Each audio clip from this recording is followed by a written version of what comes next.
कुटानी पिसानीबाट महिनाको 1 लाखभन्दा बढी आम्दानी? दर्शकबिन हो, तपाईँ पत्याउनुहुन्छ महिनाको 1 लाखभन्दा बढी आम्दानी कुटानी पिसानी मिलबाट हुन्छ। आउनुहोस् भिडियोलाई पुरा हेरौँ। कञ्चनपुर बेलडाँडीका गाउँपालिका 3 बैवाका चित्रबहादुर चौधरी 1 दशकदेखि कुटानी पिसानी मिल सञ्चालन गर्दै आएका छन्। मिल सञ्चालन गरेर उनले मासिक रु 1 लाख बढी आम्दानी गर्दै आएका छन्। सृजनशील बचत तथा ऋण सहकारी संस्थाबाट चौधरीले 20 लाख रुपियाँ ऋण लिएर मिल सञ्चालन गरेको बताए। मिलमा गहुँको पिठो बनाउने, तोरीको तेल निकाल्ने, धान कुटानी गरी चामल निकाल्ने उपकरण राखेका छन्।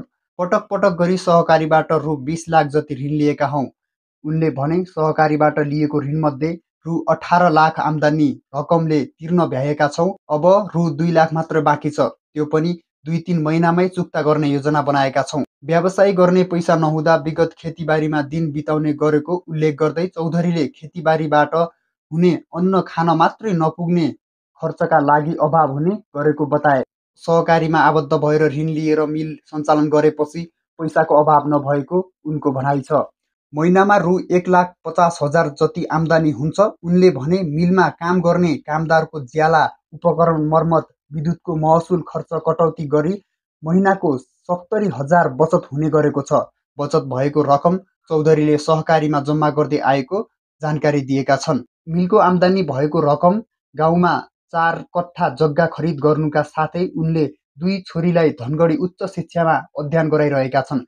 सीमा क्षेत्रको नजिकै भएकोले मिलमा कुटानी पिसानीका लागि भारतीय टाटरगञ्जका नागरिक पनि आउने गरेको उनको भनाइ छ। दैनिक भारतीय 4 क्विन्टल जति गल्ला कुटानी पिसानी काम हुने गरेको चौधरीले बताए।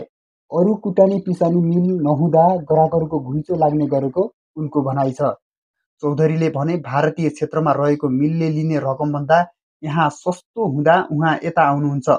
गहुँ पिसानी गरेको प्रति किलो रु 1.5, मकै रु 2.5, तोरीको तेल निकालेर रु 7 लिने गरेको जनाउँदै चौधरीले धान कुटानी गरेपछि आउने ब्रान्ड र तोरीको तेल पेलेर निस्केको पिना बेचेर अतिरिक्त आम्दानी हुने बताएका छन्। आम्दानी भएको रकम बचत मार्फत बजार क्षेत्रमा जग्गा खरिद गरी पक्की घर निर्माण गर्ने योजना रहेको उनले उल्लेख गरेका छन्। ग्राहकलाई चाहेको बेला सेवा दिने भएकाले मिलमा ग्राहकहरूको कमी नहुने उनको बुझाइ छ।